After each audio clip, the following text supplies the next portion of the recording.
Hello, this is Matt with Dimensional Nomad Games, and today is the first episode of the Eclectic deck series. That's where I talk about various commander decks, whether one of my own decks or one that have been submitted to me by the viewers. Today we're going to be talking about Captain Sisay. Captain Sisay is a green-white legendary, I believe it's human soldier is what she was rated to, but she originally came out a while ago. So when she came out, she was just a creature legend. Now, her main ability is tap, search your library for a legend or legendary card, reveal that card, put it into your hand, then shuffle your library. So, not only that, she's green-white, so she gives you access to a lot of fun legendary creatures, not to mention the colorless like artifact legends or the Eldrazi and things like that. Now with Captain Sisay, there's a number of ways you can play her. Generally what you'll see is people playing a lot of ramp spells, mana dorks and things like that, and then ramping into big nasty creatures like the Eldrazi, Kozilek, Little Mog, Vorinclex, things like that. That's one of the most common strategies. A lot of it has to do with mostly your budget and how you want to play. The other strategy that you'll see is kind of like a control aspect, where you have Gaddock Teague, Iona, Linvala, and creatures like that, all of which are searchable because they're all legendary. Now, one of the things that I like to do with her is I like having more fun legendaries, whether it be legendary creatures, legendary lands, because you're not limited to just legendary creatures. You can go get things like Gaia's Cradle. You can get legendary enchantments like the Hondens if you felt like it. You can get legendary artifacts like a Chroma's Memorial. And that's more where I built it. Mine's kind of an incremental growth kind of thing. I choose not to run Gaddock Teague or Iona because they're just completely oppressive cards. They're not as much fun because they don't let other people play. Of course, saying that, I also run Void Winter, mostly because I don't like board wipes. The deck does not handle board wipes very much. Now, we're going to go ahead and go into my own personal deck. We'll go, of course, you have your commander, Captain Sisay.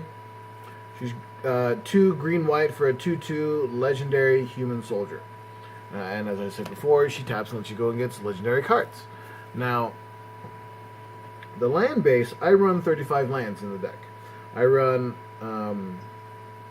obviously I run Command Tower, because it's multiple colors. I run a Vesiva, because I've got lots of fun targets in the deck, whether it's for one of the other searchable cards, or one of the 3 dual lands. So I've got all 3 of the Forest Plains cards, so the original Savannah, the Shockland, Temple Garden, and then the new Czech land, the Canopy Vista. That's the one that comes into play taps unless you have 2 or more basics. And then I run 19 basics, so I run 10 plains and 9 forests. For me, they're all full art. I'm a big fan of the full art. If I could get every card in full art, I would. Then I run each of the searchable types. So you've got the standard, Evolving Wilds, Terramorphic Expanse. Then I get the ones that get specifically land types. That way I can actually get the dual land. So I've got the traditional Windswept Heath, where you pay a life, go search for forests or plains. Grasslands, it comes into play tapped, but then you sack it, tap sack, and go get a forest or a plains. Same concept, doesn't cost a life, but it does come into play tapped, so you'd have to lose the next time. And then, of course, the ever popular Croson Verge, which lets you go and get a forest and a plain. So if you get this one out early, you can go get 2 dual lands. So that's always fun. As far as the legendary lands, most of the legendary lands that are legal in the format I get to play, so with the exception of Caracas, I don't get to play Caracas, but I run Pendelhaven and Okina, Temple of the Grandfather. Those are both tapped for green, so if I'm needing an extra green source, I can tap, search for it. Iganjo Castle and Flagstones of Tarkir. Those are both plain. Well, they're not plains, but they tap for white, so I can also go and get another white source if I need it. And then you've got the big mana sources, Gaia's Cradle and Sarah's Sanctum. Gaia's Cradle taps for a green for each creature you control, and Sarah's Sanctum taps for a white for each enchantment you control. So you notice as I go through the rest of my cards, you'll see an enchantment sub-theme, mostly because of Sarah's Sanctum. Plus, there's a lot of really good enchantments.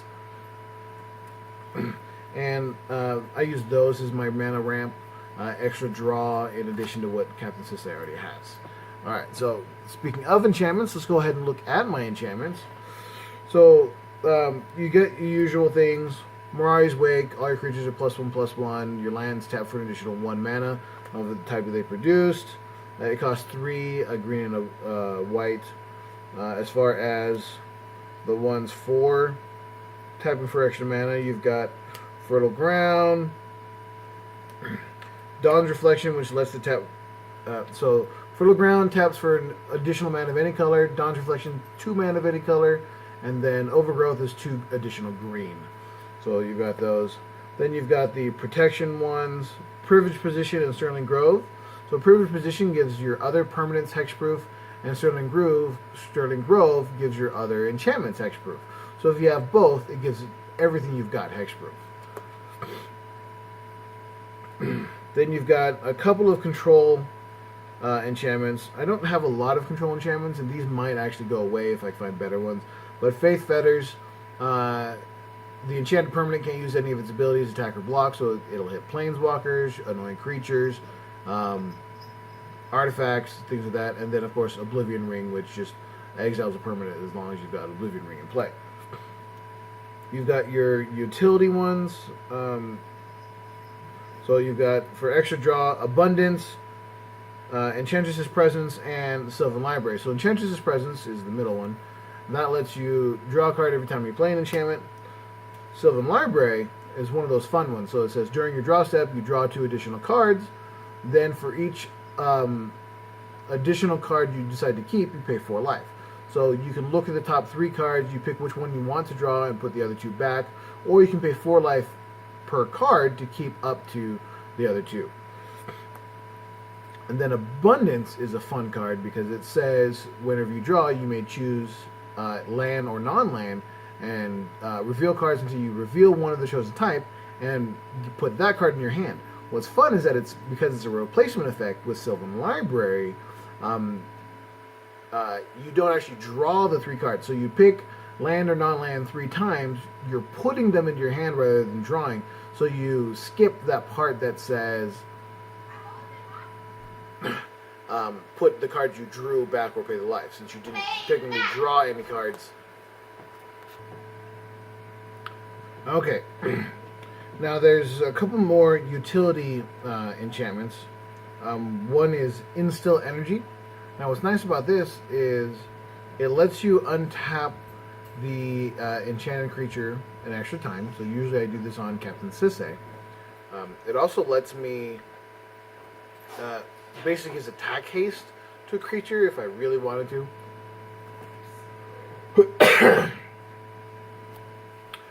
Mostly I just use it for Captain Sisay because tapping to get an additional legendary card means I can go get a legendary land and a legendary creature or artifact, and that means I don't miss my land drops. Gift of Immortality is another one that usually goes on Captain Sisay to protect her. What it does is for 2 and a white, it's an enchant creature aura that says when an enchanted creature dies, return that card to the battlefield under its owner's control. Return Gift of Immortality to the battlefield attached to that creature at the beginning of the next end step. So it basically means they have to kill it twice. So it gives her a little bit of longevity, and because the deck's mostly built around her ability to go get me legendary cards, I need to make sure that she's always protected. And then finally, one of the best utility green-white enchantments, Aura Shards, which says whenever a creature enters the battlefield under your control, you get to naturalize something. So a lot of utility out of that. Now, speaking of utility, I've got a whole bunch of artifacts in the deck. Several of them that are, just mana-based. You've got, of course, the requisite Soul Ring Threatened Animal, Soul Ring costs 1, taps for 2. Threatened Animal costs 4, taps for 3. Threatened Animal especially has a special place in my heart. I've been playing since the card came out. I use it in a lot of decks. Yeah, it's suboptimal considered for the deck, especially considering it only makes colorless. But for me, it's more of a nostalgia thing, and I really enjoy it. Then you've got the hasting equipment and protection equipment. So you lightning greaves, swiftfoot boots, and Whisper Silk Cloak. Whisper Silk Cloak is mostly just to give her shroud, so she can't be attacked. The other two are for giving her haste, and sometimes giving one of the bigger creatures haste. And then, because Captain Sisay's ability is so integral to the deck, Illusionist Bracers, which says, while it's equipped, I can tap Sisay to go get 2 legends again. So it basically lets whatever the equipped creature is, its activated ability triggers a second time. Then there's a couple of other utility ones. 1,000-Year Elixir lets me use her ability the turn she comes into play, and for 1 and a tap, I get to untap one of my creatures again. Usually Captain Sisay getting another legendary. Vidalcanori gives all of my creatures gives all of my spells flash. So it's really nice being able to search for a legend on my opponent's turn, put it into play, and that lets me use it on my turn. And of course, another useful sifting card. Since it's Divining Top, makes sure that I don't miss my land drops. I get to look at the top card, basically just like Sylvan Library. I manipulate the top of my deck to make sure I don't miss my land drops, since I'm using Captain Sisay to get the card that I'm going to play anyway. And then we have the legendary artifacts. We have the Bow of Nylea, super useful. My attacking creatures get Death Touch, and then for 1 and a green and a tap, I can choose one. I can put a +1/+1 counter on target creature, deal 2 damage to target creature with flying, gain 3 life, or, the more important part, put 4 target cards from my graveyard onto the bottom of my library in any order. Now, them going to the bottom is fine, because Captain Sisay searches the deck. So if they kill a legend that I really need, I can then put it back on the bottom of the library and go get it back to my hand again. Akroma's Memorial, super useful, gives all of my creatures all the abilities of a chroma. So that makes them be Flying, First Strike, Vigilance, Trample, Haste, Pro Black, and Pro Red.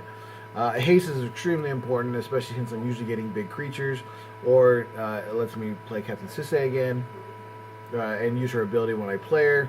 A lot of other utility creatures in the deck. Dragon Throne of Tarkir. Yeah, there's other better legendary artifacts, but I like this one. The flavor is really nice. I like putting it onto a big creature, and instead of swinging with that creature, it gets I can pay 2 and tap that creature to buff all my other creatures. So that's really fun. Heroes Podium, basically just a global, it's kind of like a legendary coat of arms, so my legendaries are all bigger for each other legendary creature that I have. And then, of course, Ugin's Nexus. This stops extra turns. So all those blue players are just like, I'm going to take another turn, and another turn, and another turn, and another turn. It's really good at stopping them. Also, if they decide to kill it, well, I get to take an extra turn. So that's fun. Now, legendary creatures are usually where you're going to find the abilities in the deck. There's a lot of really goofy legendary creatures. First, I'm going to go ahead and talk about some of my non-legendary utility creatures that I have in the deck. As I mentioned before, there's the enchantment sub-theme. So you're going to see a couple of the enchantresses. Our Gothian Enchantress is 0/1 with Shroud. So she lets me draw. She gets out early, which is the important part, because she's only 1 and a green. Yeah, she's a 0/1, so if they do it 1 globally, it kills it. But it's early, it's not usually a threat, so people don't worry about it. And then, of course, Mesa Enchantress is the white Enchantress. Eidolon Blossoms. When it or another enchantment comes into play, it draws, plus it triggers all the other enchantresses. And then a couple of mana enablers. Birds of Paradise, mostly it's just a flavor thing. Yeah, it taps for any color. There's other options that tap for more mana that are better, but for me it's just a flavor one. I've been playing with Birds of Paradise forever. Oracle of Moldiah, super useful again for making sure that I get those land drops. and that way I don't have to use Sisay's ability to get a land unless I want to, something like Gaia's Cradle or Sarah's Sanctum, just to get massive amounts of mana. Then, of course, the ever-popular Solemn Simulacrum. When it comes into play, go get a basic land, put it into play, and when it dies, draw a card. Sultari Visionary, I think, is one of those underrated cards. It's a creature, it's a 2/2 with Shadow, that when it deals combat damage to an opponent, you can destroy one of their enchantments. So, enchantments are usually a powerhouse in some decks, so it just gives you utility. That might leave once I have a better legendary option, but we'll see. And then, of course, as I mentioned earlier, Void Winnower, it stops the even cost spells, mostly for the global bounce abilities. I have ways of stopping damage, I have ways of stopping sacrifice, I have ways of stopping negative counters, and I have ways of stopping targeting my things, but I don't have a way of stopping global bounce. This stops most of the global bounce, especially the most powerful one, which is Cyclonic Rift. And then, of course, there's a few legendary creatures in the deck. One of the more important ones, I believe, in the deck, though, is Dragon Lord Dramaka. Now, the reason he's so important is, one, he can't be countered, and then two, your opponents can't use spells on your turn. Since all of the legendary creatures are generally expensive and generally really useful, you want to ensure that you're getting them all out. So Dragon Lord Dramaka ensures that my spells make it through the gauntlet. Avacyn, pretty straightforward, gives all of my things indestructible, really useful, especially if they're running lots of board wipes, target removal. As long as they're not exiling, then you're going to be good, but that's why you also have the 2 enchantments to protect your things to give them all hexproof. Chroma, mostly it's just a flavor one. She's not that good compared to some of the other legendary stuff out there, but for me it's just a flavor win. I remember when she came out, I enjoy her, and it's just fun. Ruintail, when it comes into play, if you've got 30 or more life, it flips and then prevents all damage to your creatures. Just one of those goofy things. If you go and get it early in the game, you probably still have your 40 life. Maybe a few of you have done shock lands or fetch lands and stuff like that. So, but you're still going to be over 30, so that lets you protect the damage from your creatures. Heliod, a couple of reasons. One, gives all my creatures vigilance. It's also an enchantment. It's a fetchable enchantment, so if I'm looking for extra draw or to increase the amount of mana I get out of Sarah's Sanctum, really useful. Yeva, she has flash and gives all of my green creatures flash. Now, a lot of my creatures in the deck are either green or green-white, so I can search for them on my opponent's turns and play them on my opponent's turn. So she's really useful. Vorinclex, one of the few oppressive cards in the deck, but it's a mana doubler basically. That's all my lands tap for additional mana, and it locks down their board for a bit. Whenever they tap land, that land is not untapped during its controller's next untap step. So Vorinclex, really powerful. I try not to get them very often, but sometimes you just need to. Now I run both Ulamogs as targeted removal. One is when you cast it, destroy target permanent. The other is when you cast it, exile up to 2 target permanents. So if there's something that's really locking down the game or making sure that I can't play my commander or other things, the target removal is usually what I use them for. I try not to swing with them because they're just not fun, but sometimes that's what you need to win. Both Sigardas are in the deck. One protects humans, which is useful because, as I mentioned earlier, Sisay is a human, so it keeps her from being targeted for removal until they get rid of Sigarda. And the other one prevents me from having to sacrifice my things, so that stops those global sacrifice effects and stuff like that. Rhea Dawnbringer, she's fun. At the beginning of my upkeep, I choose a creature card in my graveyard and I put it back into play. So if they're killing off my legends and things like that, I can put them back into play for free. Well, free being relative since you actually have to cast her and she's 9 mana. So. Recce, cast a legend spell, draw a card. Fun little draw enabler. Palancronus, now he's a big Hydra. There's probably more useful slots for him, but I like the flavor of the card. Plus, with the Bow of Nylea, I can attack, make him monstrous, and then kill their entire board. So it's just one of those fun utility cards. Nylea gives all my creatures trample, plus it's a legendary indestructible card, so it's got a lot of utility. There might be something later on that can replace her, but for now I think she's got a pretty solid place in Sisay. Malira stops me from getting poison counters and stops myself from getting -1 negative counters. So it's another one of those Pillow Fort style creatures. Oop. Linvala stops the activated abilities of my opponent's creatures. So that's another one of those soft lockdown cards that protects mine. So if they're playing a Tim deck or a counter control deck and their creature based is what's controlling things, it's really good at preventing all of those things. So Giselle, kind of one of those flavor wins. For 3 and 2 white, your creatures get +X/+X, where X is the number of creatures you control. I don't attack with a lot of creatures. I think the most I usually attack with is like 10, 15. But still, having them all get +10 or +15 is pretty nice damage multiplier. Nissa, again, one of those flavor cards. She comes into play, you go get a forest, so it lets me go and get one of my dual lands if need be. And then her flip is decent. It ensures that I get my land drops, extra draw, and things like that. So, mostly it's just a utility card until something better comes along. Alright, and so the remaining 6 are all, more of the bulk of the power of the deck.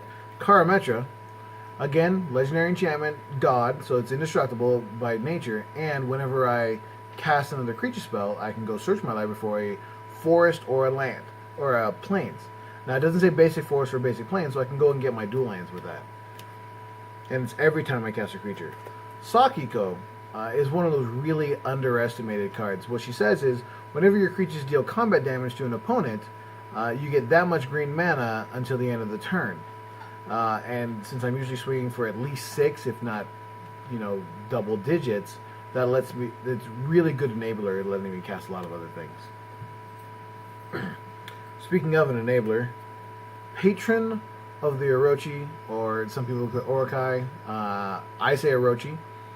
Basically what it says is once per turn, I can tap this to untap all green creatures and forests. So that lets me untap itself, untaps Sisay, untaps all my forests. So it lets me go get another legendary creature usually. Plus, I can untap Sisay and all my lands on my opponent's turn. So if I have that Vodalkanori or Yeva already in play, or I can go get Yeva, that lets me cast a legendary creature on everyone's turn. So that's pretty fun. Speaking of ways to get mana, Selvala, Heart of the Wilds, her main ability is pay 1 green, tap. She adds any combination of mana to your mana pool equal to the highest power among your creatures. Now, usually that's going to be at least 2, but if I have a chroma out, that's 6. Avacyn, it's 8. One of the Eldrazi is 10. So it can get bonkers very fast. Plus, with the Patron, this also untaps, so I get lots and lots of mana every turn. And then Kamal, another one of those flavor wins. He's got 2 main abilities. First is Overrun, so for 3 and 2 green, our creatures get +3/+3 in trample. And you can use it as many times as you can pay for. And then his secondary ability is pay 1 green, target land becomes a 1/1 creature. That can be useful. I mean, you can use your own creatures, Overrun, especially if I've already got Guy's Cradle out, gives me lots of mana. Or you can do the degenerate thing of playing Elish Norn, which says all of your creatures get +2/+2, and all of your opponent's creatures are -2/-2. So you can animate their lands and kill them if need be. I try to save that for people who are using like 800 counter spells in their 100 card deck, or people who just play like board wipe. I'm like, nope, you don't get to do that anymore. No more lands for you. Hopefully by that time I've already won, so it's not too bad. But yeah, that's the basics of my Captain Sisay deck. Now I know that a lot of people expected one major legendary artifact, which is Paradox Engine, because Paradox Engine says whenever you cast a spell, you may untap all your non-land permanents. And with Captain Sisay, that basically says you can cast your entire legendary deck. So it's one of those cards that I really want to run once to pull it off, but it kind of defeats the fun factor of the deck, I think.